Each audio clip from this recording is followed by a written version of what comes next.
I ended up boxing for England when I was 15 in the Tri-Nation Games. But I made the decision to sacrifice it from the off. I said I was going to be all in on this, and I am. So that was from October. I hadn't had a drink, didn't drink since October. I hadn't ate anything off plan since October. If I'm going to do this, I'm going to do it right. I'm not going to leave anything on the table. I'm not going to get up on stage thinking, oh, if I'd done this, that, or the other, I could have been better. But I remember my dad specifically saying that morning, I had mad respect for my dad.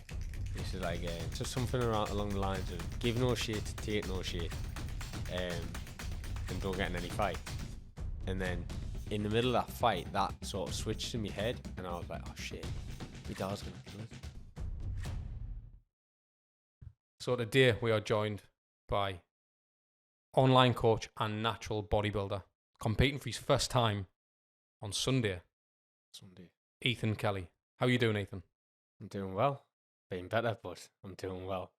Mate, do you know what it is? This has been a long time coming. Obviously, I've been involved with your kind of journey, filming and documenting a lot of it over the past few months now. It felt like in years, mate. Obviously, seeing you going through everything from your off-season, gone through it in this prep, it's been mental. You said you're feeling a bit, or you could have felt better. Yeah. How do you feel exactly now?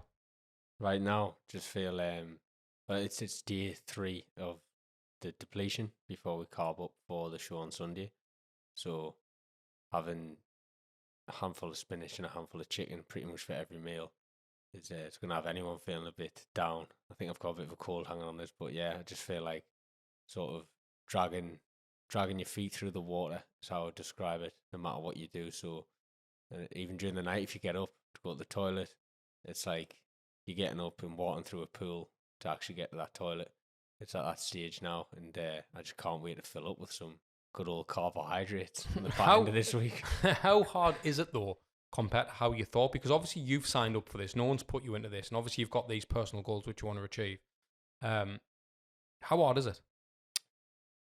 I would say physically and mentally challenging. It's probably the hardest thing I've done. I've competed in boxing as a young lad, from around 9-year-old to 16-year-old, competed for England as a boxer.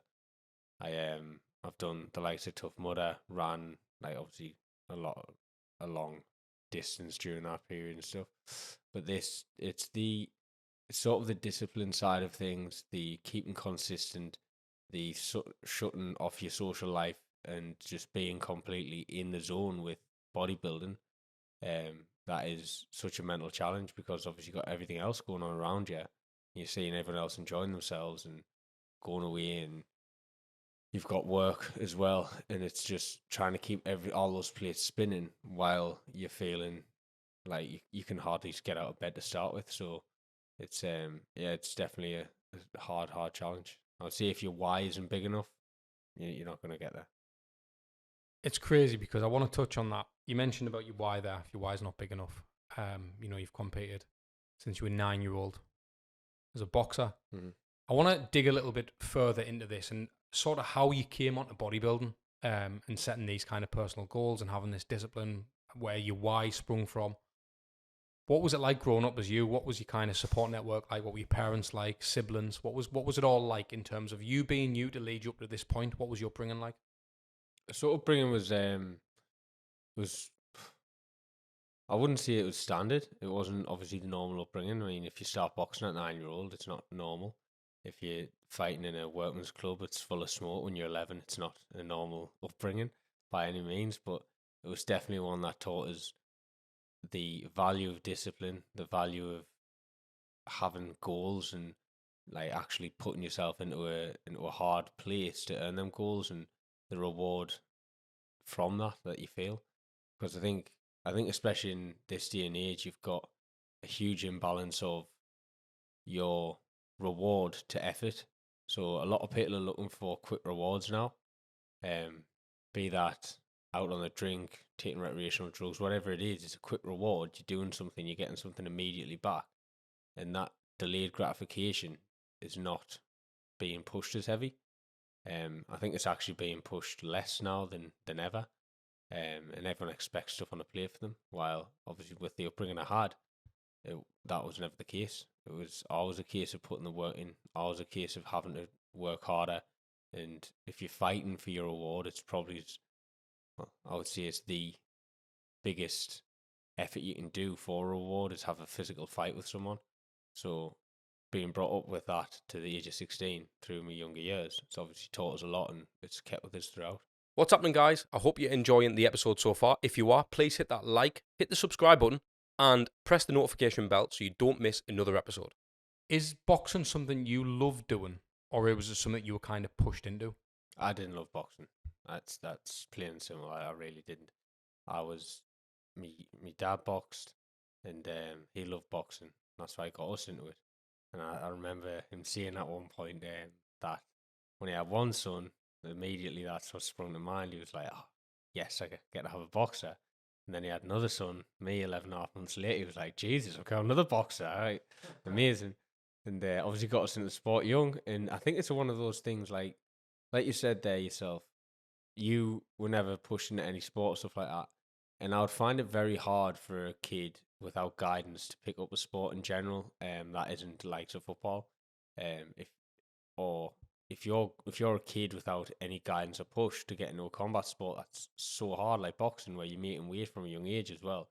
So it's just not going to be something that you're going to stick much. I think you need that guidance.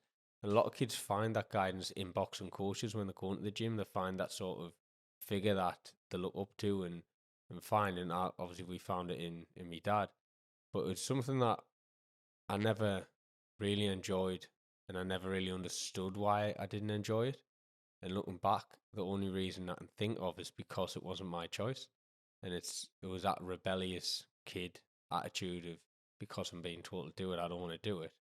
But yeah, I ended up good at it. That's mad. That what type of things though were kind of around that discipline? Because it's not a case of just like, let's get down the boxing gym, let's hit a few bags, let's try and get you sparring, let's try and get you in for some fights and all the rest of it. Was the thing, because I know what it's like in the world outside of boxing. Like, what was it like for you, 11-year-old or 9-year-old? Sorry, what type of things were you doing? Yeah, so obviously when it wasn't like I was on house arrest or anything, you know what I mean? I was allowed to go out and play with the kids and stuff like that. House arrest? No, I'm not living like a hermit. It's like not Canelo Alvarez at 9-year-old. But yeah, it was a bit different. It was a case of like, well, especially when we're starting to grow up a bit more. At 9-year-old, it was like, get down the gym, hit the bags, learn how to actually fight. As I think learning how to protect yourself for anyone is something that you should probably go and do at a young age. Yeah, of course. Find that sport, whether it's boxing, whether it's MMA, whether it's judo, whether it's any of those combat sports.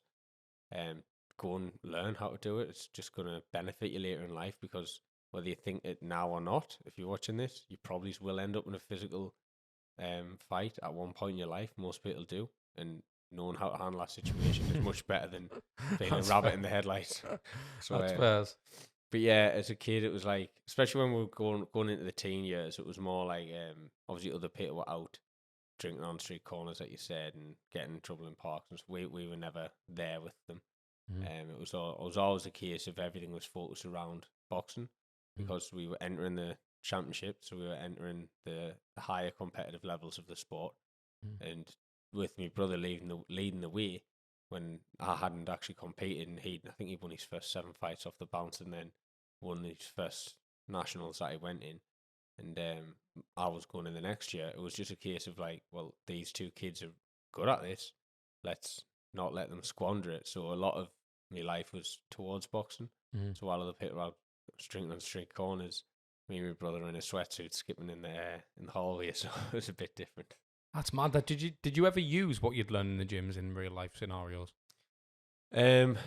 Once, but I was really young. It was I think I was about 12. And, What happened? Some kid came up and stood on my hand while I was playing on my Game Boy at school. It was a toy day, and yeah, just didn't think. It just sort of like switched and started boxing, and punched him up. So.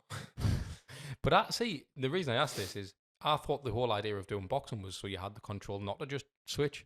I think if some kid comes and starts on it and like puts it to you, and that's in general in life, then there's only so much you can not get yourself engaged. You know what I mean? To be fair though, it was a funny situation because I punched kid up, but I remember my dad specifically saying that morning. I had mad respect for my dad. He said like, enjoy something along the lines of, give no shit, take no shit, and don't get in any fights. And then in the middle of that fight, that sort of switched in my head, and I was like, oh shit, my dad's gonna kill us. And then I blitzed. I just pegged it. Just started running. I ran across the field. I was like, I'm gonna get killed for this.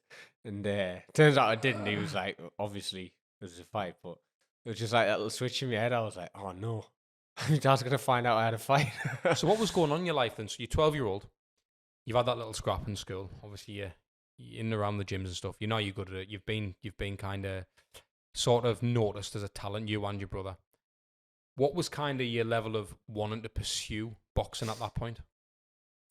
It was a weird one because everything about the sport I actually didn't mind. So sparring, bag work, running pad work, all of it really. I didn't really mind. I just felt like I was missing out on other stuff a lot. And I think that's one of the things that I was like not liking. And basically it was like my ambition for that sport at the time was whenever I got in the ring to win, but I didn't have a long-term goal for it. It was just like if I'm fighting someone, I'm there to win. Knock them. I mean, there was a one time we went down Hull, and I think every boxer can relate to this. Every amateur boxer can relate to this. You go to a show, you bring your medical card, you bring your kit, because you go to get weighed in, so then you get free entry to the show, and you get a boxer's meal, which back then consisted of a ham sandwich and some crisps. But yeah, we went down Hull, and my brother was supposed to be fighting, and another lad, Grant Deal, was fighting that night as well. He stopped the lad, which was great. But our Josh's lad pulled out, and I got on the scales. I was like, I'm not fighting. I'm just getting weighed in. And their coach says, "Oh, we've got a lad for him if you want." Josh's lad's pulled out, but we've got someone for him. And I was like, obviously, ham sandwich in mouth, crisps in hand. I was like, okay, like all of a sudden I'm going from this chilled out like night to right, you're having a fight in front of like hundreds of people in a workman's club. And I went in and I'd done the lad, but it's just like it was a bit mad because it's just like no real goal there going down. But as soon as it's like, all right, it's time to fight, it's like, right, you need to switch on and get in there because it's happening. There was no way you're saying no to a fight, you know what I mean? You're there to weigh in, so get it. As a kid, do you feel nerves when you're having them fights, or is it more like, because it's weird because I've never been pushed into a combat sport specifically, I've never really had that onus on me to want to go and maybe impress me dad or show off me skills, and again it's something that I wish I did. And I feel like, again, it wouldn't have to be boxing, but it could have been something like, I like playing football, but I never really took it seriously. I played for the school team, but that was it. But I never really had to get to put my skills to use. So one-on-one as a 12-year-old kid, it must feel mint to be in a ring, especially when your dad's watching and that. How much of that was like, I just want to win for me dad, or was it, I want to win for me? Honestly, when you're in there, there's you don't think of anything like that. You don't think of who's watching, or you can't even hear the crowd. To be honest, you're so in the moment of like someone's trying to hurt you and fight you that like everything else just switches off. In between rounds, you taught your coach, who was my dad as well, and obviously getting the advice from him during rounds and taught him was nice to have your dad there with you in the ring, because you felt like you obviously as a kid, dad's got your back. Yeah, you walk through walls, but it was while you're actually fighting in that ring, there wasn't any thought of anyone else. It was just I'm fighting this kid, and it was more reactive than anything. It was like it's an odd thing to see. A lot of the fights you can't really remember fighting. I get that. You just sort of have little glimpses back more than anything else. What was your journey like after that then? Obviously, you're 12-year-old. How many more years did you pursue this? And did you get is boxing specifically something you got kind of known for, like in school, friendship groups, all that type of stuff, or were you just kind of just pursuing it kind of on your own, doing your drills at home, going down the gym, keeping your head down, or was it a case of like you were getting a bit of a name for yourself? No, yeah, I was a boxer at school. Like I was a boxer at school, but I was the boxer that lived the life as well. Because obviously there's other boxers as well, but they would also sort of go to parties and go out and stuff like that with the lads. While I didn't, I would be bringing a pre-packed lunch to school with half of a banana and so much pasta and stuff, you know, like so I can make Mental, weight that, and like, stuff. about And it. looking back, it is a bit. Did you mental. enjoy that? Like living the Um, boxer's life, or were you like, I'm missing out? Are you like, kind of like I'm missing out, but I always think back and think like now when I'm older and obviously like as you do get older, you understand things a lot more. yeah, You look back and you think, well, what was I missing out on? I wasn't missing out on anything that I would rather have had. Now, like a pasta king, like like you know what I mean, like a Yeah, pasta yeah, king of from course. school or fish and chips. Like, what were you really missing out on? Like nothing. You were doing something to have a goal, and from 12-year-old up to 16, I boxed. I shared the ring with some really good lads who've now turned pro. Like so Pat McCormick, I've shared the ring with, who's very skilled boxer. But yeah, I ended up boxing for England when I was 15 in the Tri-Nation Games. So that's sort of where my boxing peaked in terms of achievement. Got me England vest, got the medal in the Tri-Nation Games and bronze medal in the Tri-Nation Games. And I was, after that, I went in one more time for the championships at 16. And then that's where my boxing stopped after that. Why did it stop? I Because obviously, as well, I just want to say congrats on all that. Because again, mate, 15-year-old bringing home the England vest and all that, that's unreal, mate. Like I get it, mate. Legit hairs on my neck for you because that's a buzz that, you know, like, and for you as well. Obviously, you've got your brother there as well. Yeah. So like, you it's almost like you're winning from every angle. You got your best mate, your brother, your family backing you. You're living out, like your dad's like, get in me, son. Like you're doing all this mad stuff. You're the lad who's got half a banana, but at the same time, do you know what I mean? Like, so you're kind of winning from all these angles. So it's like it's mint to actually hear that. What was the reason that kind of took its? So at like 15, 16, as I said, I didn't really enjoy boxing while I was young. I think if I went back into it now, I would enjoy it because I've got that more competitive and like spirit towards it and understand it all a bit more rather than just feeling like I'm being told to go. But at 15, 16, I was a clever lad. I was doing well in school and had my A levels coming up, and I spoke to my dad and I says, look, after 16, I want to concentrate on getting A levels and go down like an educational route. Obviously now being an engineer as well, that's all paid off. But yeah, the basically the deal was I'll do it until I was 16, and after that was me wrapped up in boxing. And I think my dad was basically happy with that because he said over those 7 years you've learned how to handle yourself. Now he's got absolutely no worries of me being in trouble on the streets or anything like that, really, in comparison to someone who's not done any combat sport. And that's one of the real main reasons that he got us into it, is so he could be happy with us being safe and protecting ourselves. So at that age, it was a case of I've got other stuff that I want to do. I went into the Northeast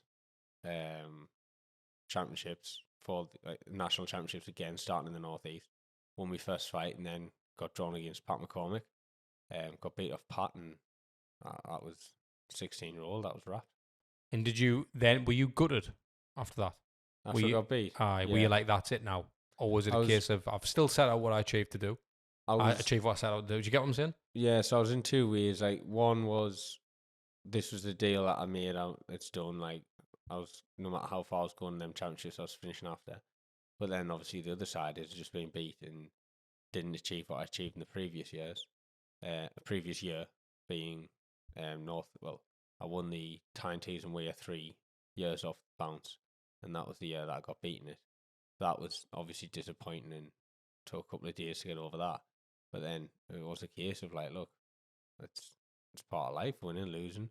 You do it all, and now I was moving on to the next part, which was obviously education. Unbelievable. I think as well, from obviously, because a lot of people who are watching this, obviously your brother's Josh. Yeah. Now a lot of people know how Josh Kelly is in the boxing world. And I think, again, from like your dad's point of view, it must have been lovely for him to be like, look, two of my sons, all I want them to do is look after themselves. They've done it. Obviously, Josh has pursued it and gone on. You've went down the educational route. Again, it's like, it's fucking class that you have both pursued something. Do you get what I mean? Yeah. And you've had you've had the same upbringing. Yeah. And it's for me, it's nice to be like an outsider looking into things. Actually, you can have the same parents, and have two completely different outcomes, but have the same upbringing exactly. Because normally what you'll find is in social groups, you'll find like one lad ends up working for, I don't know, he's a gas fitter. Someone works in Nissan. Someone works, he's a labourer, whatever it is. But they've all had like fairly different upbringings. Like they weren't pushed into boxing, or do you get what I'm saying? So it's have you heard about like counselling? A lot of people will say, like, for instance, but do you believe in counselling? No. Well, the reason I didn't is because my dad drank. Now I drink. Or my dad drinks, so I hate drinking. Do you get what I'm saying? And you've got the flip side of that. So you've got the flip side, but which, in exactly, it's kind of played out with yous as well. Like, you've had the same parents, you've been brought up the same school, had the same hobbies, effectively, probably the same social groups. Yeah. You both put your heads down, boxed, and then you've went down an educational route. And obviously, again, congrats to the success as an engineer, mate. And it's like, it's nice to see where you're going with that. And the reason I'm talking about that is, obviously, you've went from the boxing, educational route, engineering, working your way up in that. You having massive success in your career, and boom, he wants to become an online coach. Yeah. Well, you are one. Not even wants to be one. You are an online coach now. And I think for people listening or watching, people probably looking at, well, he's an engineer. He's probably making mint money. Why is he trying to pursue this?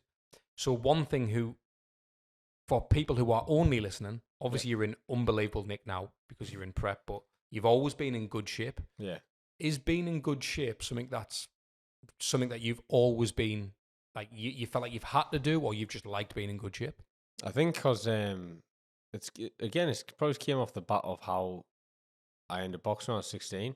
I sort of went from being lean as a boxer to just sort of not really bothered about what I was eating, and obviously still watching it a little bit, like coming off 16, 17, 18, not wanting to be like the heavy guy and all that, because I'm small to begin with, so you don't want to be the small heavy guy. Yeah, it was like, so watching what I'm eating and stuff, but then I started getting into weights with my dad. My dad sort of said, like, look, if you're obviously not boxing anymore, you're going down the education route, but I'm not having you just sitting around not being in shape, like not being fit, because it's for your health more than anything else. So you're getting in the gym with us. So he took us in the gym, and I just absolutely loved the challenge of lifting weights. It was a me versus me challenge, and it was a nice change to a me versus someone else challenge in the ring. And I think I just took it on so well. I was about 17, 18 when I started lifting weights, and seeing my physique change and develop from a young, skinny boxer to a sort of back end of teenager with a bit of muscle. It just pushed us on again, because you've seen it in the mirror and you're like, oh, wow, like, this is what a body can look like if you put the work in. I'll try and hoist some photos up on screen of when you've been in shape, because it's insane. Like, well, it was sort of like cascaded year on year, and what I ended up doing was just getting in shape for summer, like shredded for summer, and then just tossing all out the window in the winter, and having that vicious cycle, because I was young and just wanting to go out with your mates and not bothered eating pizzas and what have you. And then it a few years later, it sort of went into, look, I want to stay in shape year round, and it's definitely doable. And even with work and all of the commitments like social life and relationships and the rest of it, family life, you definitely do have the time to stay in shape year round, and it's not something that is massively difficult to do. It's not something that's a challenge where you're going to be feeling like you're blowing out your ass every day, or you're dragging feet every day. It's just something when you get a good balance of fitness, nutrition, social life, and the rest of it, you can do very well. And it can include drinking, it can include going out for meals, it can include going to the cinemas on dates, it can include everything. It just, when the work needs to be done, and if you're on it 90%, 80% of the week, then you're going to be in better shape than 90% of people walking around all year. Yeah, I love what you said about it's UV you, not UV someone else. I quite like that. Like, I think that's another, it's something that I think anybody who wants to get into the gym or some kind of lifting or doing something like that you can still accomplish things when you're not against someone else. Yeah, do you know what I mean? I think 100%. That, like, personal goals can sometimes be even better. How did it fare compared to boxing for you? Was it like a newfound love? Did it just trump boxing? Like, just getting in the gym, looking good, pushing yourself. Did that do more for you? Yeah, for the enjoyment side, 100% did. As I said, like I wasn't really crazy about the boxing side of things all the way. I mean, I wanted to win. Don't get us wrong. When I was in the ring, I wanted to win, and it was amazing achieving those things, and it felt absolutely amazing doing it. But it was never a case of like I was never buzzing to get to the gym. You know what I mean? Aye. I always felt like I need to go to the gym, like one of those. And but when I started lifting weights, it was like I couldn't wait to get home to get in the gym. I wanted to because it was just that the feeling. Obviously, really the first time in my life I got the pump and all of that sort of stuff, and obviously your hormones are pinging, and it's just increasing how you feel across the board when you're looking in the mirror and you're seeing stuff, and you sort of I literally, it sounds mad, but I literally remember the first time I popped my pecs, and I was absolutely buzzing about it. I was standing in the mirror, I'd done it, I was like, Dad, I popped my pecs, I'm like Terry Crews. Class. And it was just like little wins like that. It's just funny looking back. Like it means absolutely nothing really. Like being able to pop your pec, what does it mean? But like to me, it meant a lot at the time because it felt like I was becoming like a man. Like I felt like I was becoming like a sort of good looking man, like with a good physique, and I was happy with it. And it got us feeling less skinny from the boxing side. And I think always having that boxing background gives you the confidence anyways, where like, even though I was a skinny little lad, it was like, don't fuck with him, because, you know, them hands will be on you quite quick. But then when you've got a bit size as well, you start to like, you feel different. You start to feel different. But you said about it was interesting because you said it's relatively easy to stay in shape. What would you say to the people who were going to comment on this, or be like, well, I've been trying all the different diets under the sun. I've tried this, I've tried that, the other. I kind of get in shape. How is it that easy? Because I want to go on cinema dates and I want to do all these things, but I'm fat, or I'm overweight, or I'm. Do you know what I mean? Like, how would you answer that? First of all, I'd say the first point you said there specifically is I've tried all the diets. If you've tried all the diets, realistically, you haven't really tried any, because what you've done is you've cycled through diets that you think are going to work, that are very much fad diets, most of them, and they try to get you on a fad diet by telling you and eat, or like the keto diet, for example. Oh, you can eat cheese and meat and all this, all the obviously fat and meat, and paleo diet, the carnivore diets, all this stuff. And it's like, what it does is it just starts to take away other foods that you do actually enjoy, and it'll crush you. Where if you fancy a slice of bread, it's like, no, you're not allowed a slice of bread. Instead, just seeing all foods are okay, all foods are on the board within moderation. Just don't be a gluttonous pig with any of it, and you'll be absolutely fine. A gluttonous pig. Basically, it's like if you fancy a biscuit and it's within your calories, have a biscuit. You just don't eat the pack. Yeah, just don't eat the pack. Have a biscuit. It's within your calories. I'm team eat the pack. I'm definitely team eat the pack. See, I think team eat the pack comes from a restrictive diet, in my opinion. In my experience, anyways, what it is like, if it's a mental aspect, and if you think about it, if you're not allowed to do something, how much more do you want to do it? It's like 10 times more. Don't touch the hot radiator. The forbidden fruit. You know what I mean? Yeah, don't touch the hot radiator. You'll burn yourself. Well, I'll find that out. Bang, I'm burned. And it's like the forbidden fruit. It's like you're not allowed to eat that. All of a sudden, I want to eat it. But if you say, right, everything's okay, and I think a good one for sort of just general lifestyle is, if you can set up your meals where you're hitting your calories and your protein targets that you need, and then you give yourself, so you set your meals up so you're around 10%, 20% under your calorie target, and then that 10-20%, as long as you're hitting your protein target, that 10-20% can be whatever food you want, or you can bank it for a weekend. So if you do that daily, if you're on 2,000, for example, and you say, actually, what I'm going to do is eat 1,800, I'm going to hit 180 grams of protein in them 1,800 calories, and then I'm going to have a Kit Kat. That's absolutely fine. Kit Kat, maybe 200 calories, have it. Or you can say, right, I'm not actually having that today, I'm going to bank it, use that the weekend because I'm going out with the lads. So what happens if you accidentally, so you do that, but then you fall into team eat the pack, and then you scan through the pack of Kit Kats? How do you starve the next day? What do you? No. If you fall into team eat the pack, I think it's not going to happen every time. Look, if you team eat the pack every time, I think you've got a bit more of an issue than sorting out your diet, to be honest. If you kind of pick up a biscuit while finishing the pack, I think I'm every time like. mate, there's no way you're finishing packs of Kit Kats because you've had one. There's no way. Yeah. But like, I think it just comes down to like, if you've had a bad day, realistically, you're not eating a full pack of Kit Kats. I don't think anyone is. You're opening Kit Kat after Kit Kat, mate. But like, if you've had a bad day, if you've went over your calories, if you've ate stuff that you know that wasn't on plan, the best thing to do is just leave it behind you. You don't bring it into your next day. Don't bring it into the next week. You're right. I've had a bad day. We'll leave it. It's like if you've overspent. It's like just right. I've went a bit hard at the weekend. I've spent a bit too much money. Now I'm gonna have to just save a few quid here. Save a few quid and get back on track. Just don't kill yourself for it. It's Didn't bring your wallet in the car. Don't bring the hobnobs. I don't bring. Don't take the hobnobs with you. What I'd say is set up your environment for success. Yeah. If you've got an environment set up for success, it's going to be 10 times easier. So if you've got a drawer full of biscuits in the house and your team eat the pack, then why are you having a drawer full of biscuits in the house? Don't do it. Don't keep biscuits in the house. Don't keep a pack in the house. That sort of stuff. If you fancy one, go in the shop and get one. Just one. And you can't eat a pack. You ain't got one. It's like, if you know that one. And I suppose it gives you the excuse to do some exercise to get to the shop. Some steps, It gives you that why. Like, do you want to Kit Kat that much that you have to go and walk the shop? We'll find out.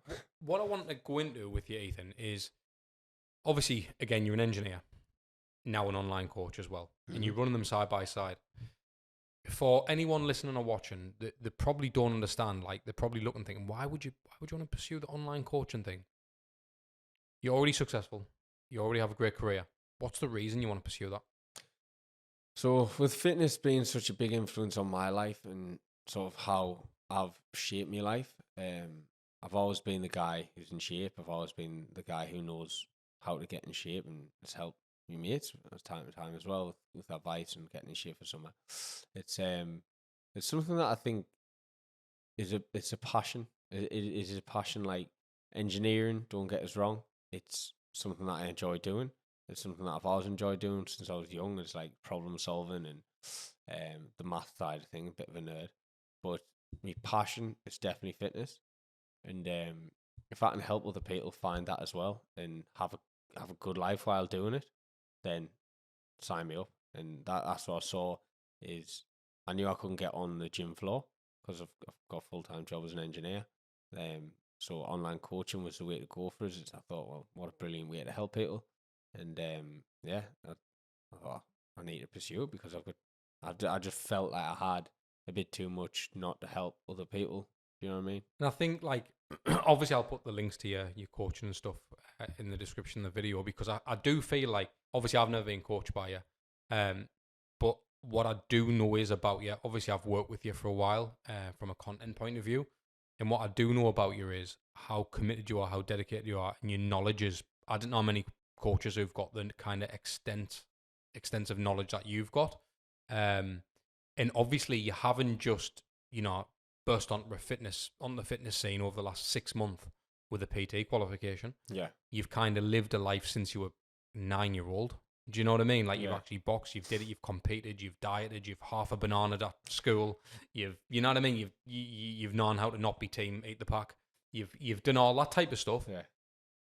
Maintain an unbelievable physique up until how old are you now? 29? 28 now. 28. I don't know how to year on his 28-year-old. So, like, again, like, this is not me trying to sell your service for you, mate, 'cause it's not my job, but I do think that if anyone's looking for a coach, it's someone like you who they need to be coached from, because I believe that, I mean, personally, I lost about 7.5, 8 stone. Yeah. And I know when I was kind of losing weight and stuff, there was probably online coaches, but I did it 7-8 years ago. Yeah. There was no one really, it was all fad, the stuff you were talking about, like fad Atkins diet and fucking intermittent fasting was the cool tool to lose weight and all this shit, but I had no one from an accountability point of view, and I believe that's what's the main thing. Yeah. Obviously, with yourself, I would love to have been in the position like, look, mate, I've ate the fucking pack. What do I do? Yeah. And I need that. So I feel like not just from a knowledge point of view, but someone who's actually lived that life, which you have. Which brings on nicely. Obviously, you've decided to be a full fully blown natural bodybuilder and compete on stage. Yeah. I couldn't think an out worse personally than being on stage and flexing me guns. However, obviously that's something you're pursuing. I want to know why. You mentioned your why earlier. What is your why for wanting to pursue this? And obviously for people who are listening or watching, you are in the dog arse end of your prep where you didn't really want to do the podcast. No. I'll tell you a few times, elbow in the ribs, 8th, jump on. So yeah, why have you put this goal? It's such a big goal and all. Yeah, so I think it stems from my competitive youth. So I went 12 years without a competition, and it sort of builds up in you at a certain point where you want something to do to compete. Obviously you've got the likes of the Tough Mudder and stuff like that you do, and there's competition there, but it's not this competition. You know what I mean? It's a bit different. It's like that sort of more amicable. Like people's there to enjoy themselves and go through it and all the rest of it. And hats off to people who do that sort of stuff, because it's a very good thing to do and compete and finish. And I think that is all about finishing. This is about more than finishing. It's about getting up there and seeing how good I am. And being in shape year on year on year, I just felt like I was sort of wasting an opportunity to go for it all out. And I wanted to see how hard I push myself mentally, physically, and all the rest of it. And when I set off on this journey, I just came back from Vegas, from a lad's holiday, LA and Vegas, and I was in perfect time to choose to do this. Oh, 100%. That's it, isn't it? I was in no state to start it, so I picked up a coach who knew bodybuilding. Obviously, I know getting in shape, staying in shape all year round, lifestyle stuff is sort of my knowledge. I've done it for 10 years, whatever. But bodybuilding, I knew would be different. I knew there would be certain aspects to it that would just unlock a new level of knowledge for me as well. And I wanted to learn that, and I wanted to challenge myself in it. And I think having a brother who's doing so well in boxing as well, and I admire Josh massively, and he knows this. I've told him plenty of times that I do massively admire him, because he went out on a limb, quit his job to go and box for England, and end up at the Olympics, and now is a professional boxer on the fringe of a world title shot. And looking at all that, you sort of do look inwards at yourself and say, "What the am fuck I doing everything what the I fuck could are be you doing?" Yeah, like, what are you doing? Why are you doing that? And again, this is why I want to kind of interject. I'm not meaning to cut you off, but with that being said, right, aren't you already doing that in your career though? Yeah, in a way, but there's that. I think Is that dog mentality. Is it an ego thing as well? Is it like, well, nah, I'm Ethan Kelly, I want to be fucking known for something as well? I wouldn't say ego, but more of just a bit of that internal drive to say like it's that dog mentality where it's like, Johnny, is why are you sitting dormant? Why are you sitting on the sidelines? You can do something. Get up and go. Like, yeah, you've got your engineering career, and you can progress in that and go up in the ranks in that. But the physical side of like a physical challenge is unmatched, I think. And I honestly think, especially for men, and I know I'll probably get bladed in the comments of women here, but especially for men, a physical challenge is something that you need in your life. And whether that is going to the gym every other day or every day, or taking it a step further, like I'm taking it a step further, it's something that men need, is that physical challenge. Because it's just it's instinct, it's natural. And I think since taking on that, and I know a few men who have went from not really having any goals to taking on physical challenges goals, and they've said they feel like they're an absolute new person. They've got a new love of life and everything. So it was all that mixed into one, and I decided to go for it and wanted to stay natural, just because, well, I don't want to take anything, so it's went natural route, and yeah, I'm in the dog end of it now. And how brutal actually is it? Because I mean, I work with a lot of PTs, online coaches, bodybuilders, people competing. I understand the difference between lean and stage lean. I think the levels of lean you've already been to, from maybe going to Vegas, has been, there's not many people who can get to that level. So it's inspiring to hear that you want to take it to the next level and put yourself there mentally, it's nice to hear. But I also think as well, for the people who don't understand, what type of sacrifices, what type of things, and what things go on in your mind, mate, when you kind of, like, I know right now you're sitting depleted at what you're on? How many calories you doing a day now? 1,100 a day. 1,100 calories a day. For people who don't know, I think the women's average daily intake is about 1,600. So you're eating less than a woman. Again not being gender specific, but that is, you know, so you're eating 1,100 calories a day, still training, doing cardio, countless steps, probably desperate to smash a Krispy Kreme 12 box and join Team Park. But how brutal is it? I'm going to be Team Park after this. I fucking hope you are. I don't want to drag you down, but with an S on the end, Team Parks. Right. Nah, I'm so the bulking side of it was all fun and games. Don't get us wrong. I was up at 4,500 calories at one point. 4,500 calories of nutritionally dense food, though. So even that, to be honest, is a challenge to get in. It's like force feeding, isn't it? Force feeding. It's 4,500 calories of. I've actually got a clip on my YouTube channel. If anyone wants to watch me back end of bulking, it is just pasta, rice, chicken, beef, all that stuff. 4,500 calories of it. It's hard work. Mate, you know what's even harder? Editing you eating them.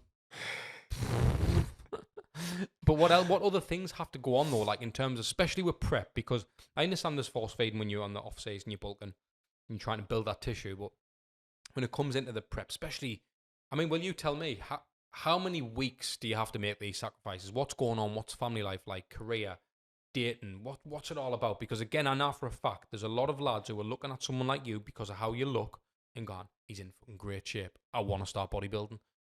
Is there anything that you can tell these people, like what type of things have they got to expect? So I made the decision to sacrifice it from the off. I said I was going to be all in on this, and I am. So that was from October. I hadn't had a drink, didn't drink since October. I haven't ate anything off plan since October. Not a fucking jelly bean off plan since October. If I'm going to do this, I'm going to do it right. I'm not going to leave anything on the table. I'm not going to get up on stage thinking, oh, if I'd done this, that, or the other, I could have been better. I just went all in. And yeah, for 10 months, it was obviously just basically no real social life. My choice, obviously, all my choices. No one's forcing this. No alcohol. I've ate to the letter of everything I need to eat, all good stuff. And then obviously coming into prep now, I think it's 23 weeks of prep I've been on. Starting high, don't get us wrong, but coming in, and it's just been week on week on week, increasing cardio, decreasing calories, increasing cardio, decreasing calories, keeping training. And obviously at a certain point you start to go through that maintenance and then into a deficit. And when the deficit comes in, it starts to get harder. Obviously right now at the back end of prep, I think for the last 4 or 5 weeks, I've been feeling it for the last 5 weeks. A lot of people were saying at 10 weeks out you'd be feeling it. At 10 weeks out it was still pretty okay. 9, 8, 7, I started to feel a bit different, but from about 4 or 5 weeks out, it hit us. It started to hit us, and that was a couple of weeks left at work, which was again a really difficult time, just because of the nature of my job. It's not physically demanding, but it's mentally very demanding. And when you've got brain fog and you can hardly think, and you're only thinking about your next meal, and then you've got an engineering problem to solve because it could cost a company X amount, it's hard work. But what is that though? What does that look like? What is brain fog? Because again, I know what it is. For people who, you know, what is that? What is that like? So when you say you can hardly think, what do you mean? It's sort of like, I'm trying to think of an example of what most people think. Like, if someone just woke you up and started telling you something, at that point, when you've just woke up in the morning, when you're not actually cleared your brain or awake, it's kind of like that. So if someone just came and shook you and told you, like, we need to do this, and you were like, well, what the fuck? So you feel like you're living like that all day?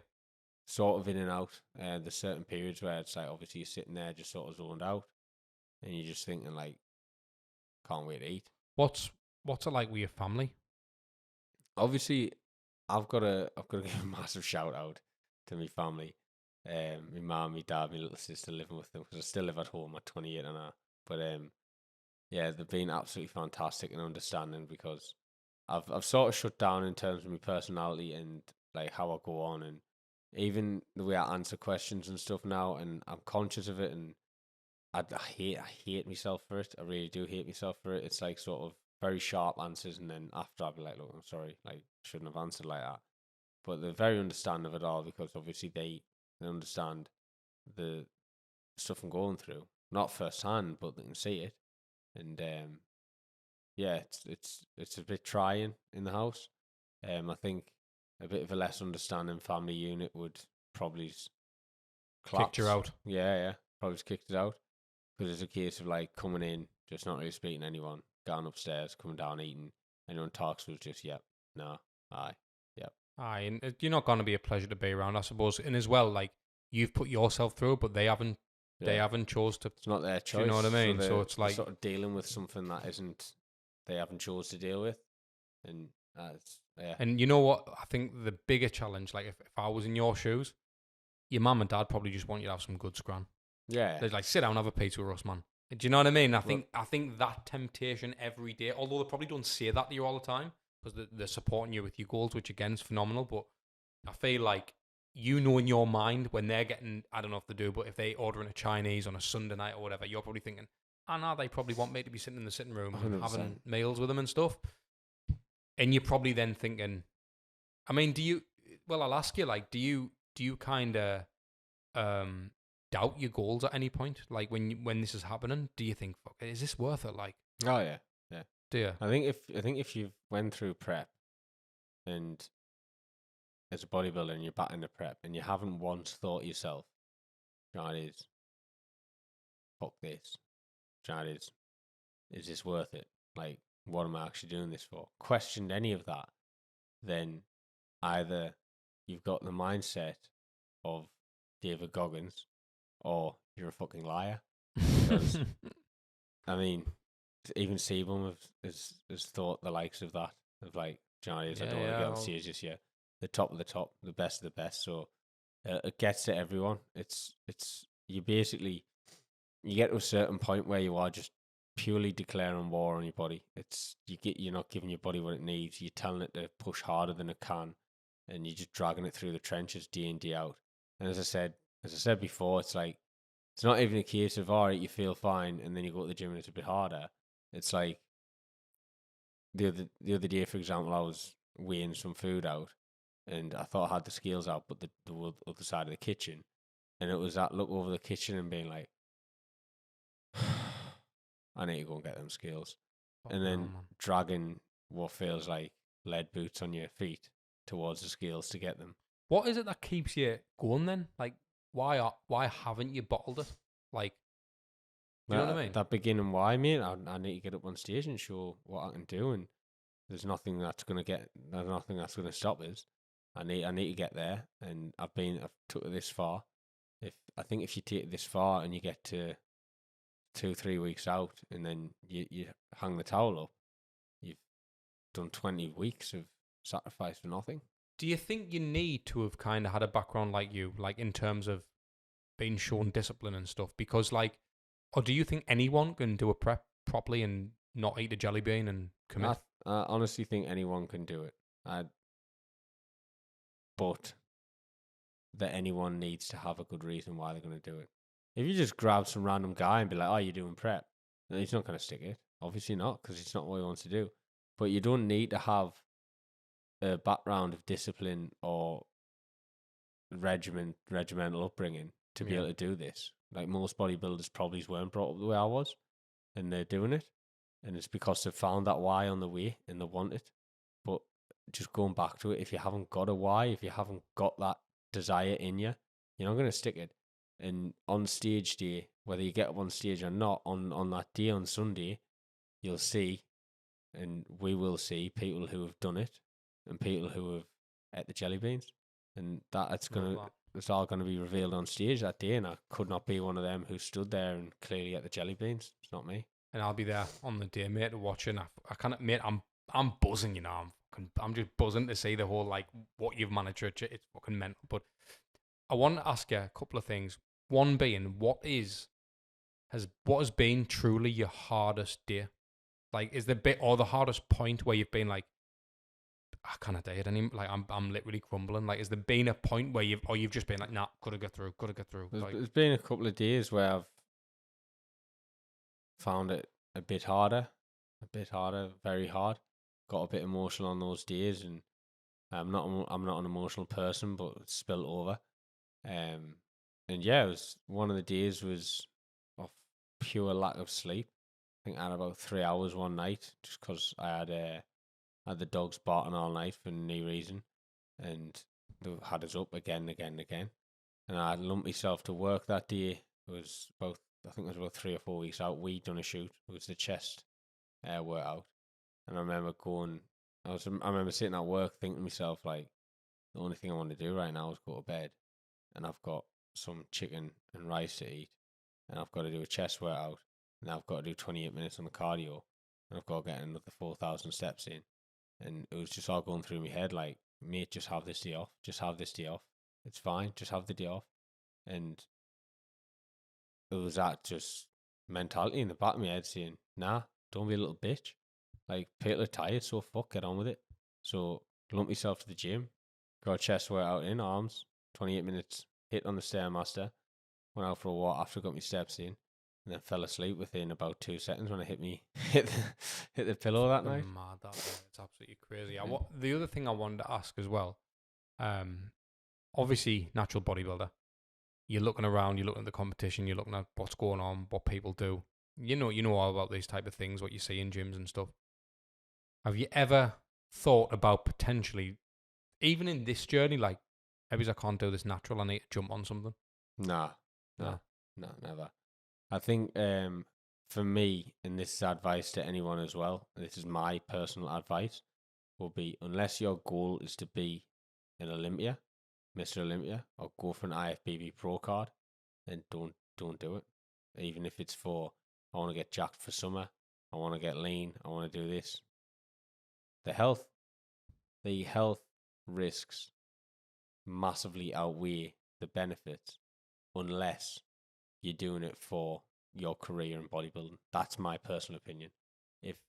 Fair enough, if you want to be the best in bodybuilding, then that's your choice, it's your goal. Every sport comes with risks.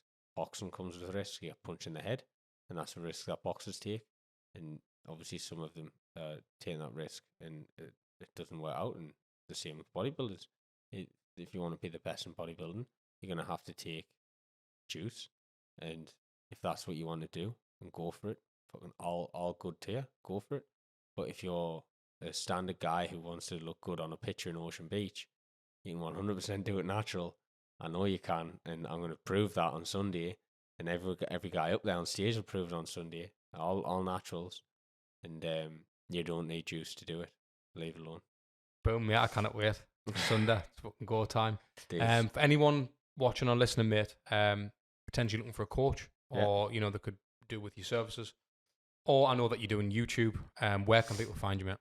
Instagram, aesthetics_fitness. YouTube, again, aesthetics fitness, and hit me up on there. Toss me a DM on Instagram, and I'll get in contact with you. There's a link form in my bio. Fill that out. Tells you goals, and we'll work towards them. Get them absolutely fucking smashed. Love that, bro. I want to ask you one more thing in regards to that. What type of person do you think could benefit by working with you? The best type of people that I will work with are men, first of all, because of my experience in getting in shape, and basically people who are willing to do what needs to be done to get in shape. So not people who want to give up their lifestyle, not people who want to give up their social life, but people who are willing to just put in the right amount of work to make sure that you do get in shape. Also the people who want that super shred. I'll get you fucking shredded, 100%, 8 to 12 week job, turn you around, looking like an absolute gladiator. But if the people are out there who want to sort of incorporate fitness into their everyday lifestyle, and then maybe want to take it further from there, I'm all for you. Love it, brother. Thank you so much for coming on the podcast, mate.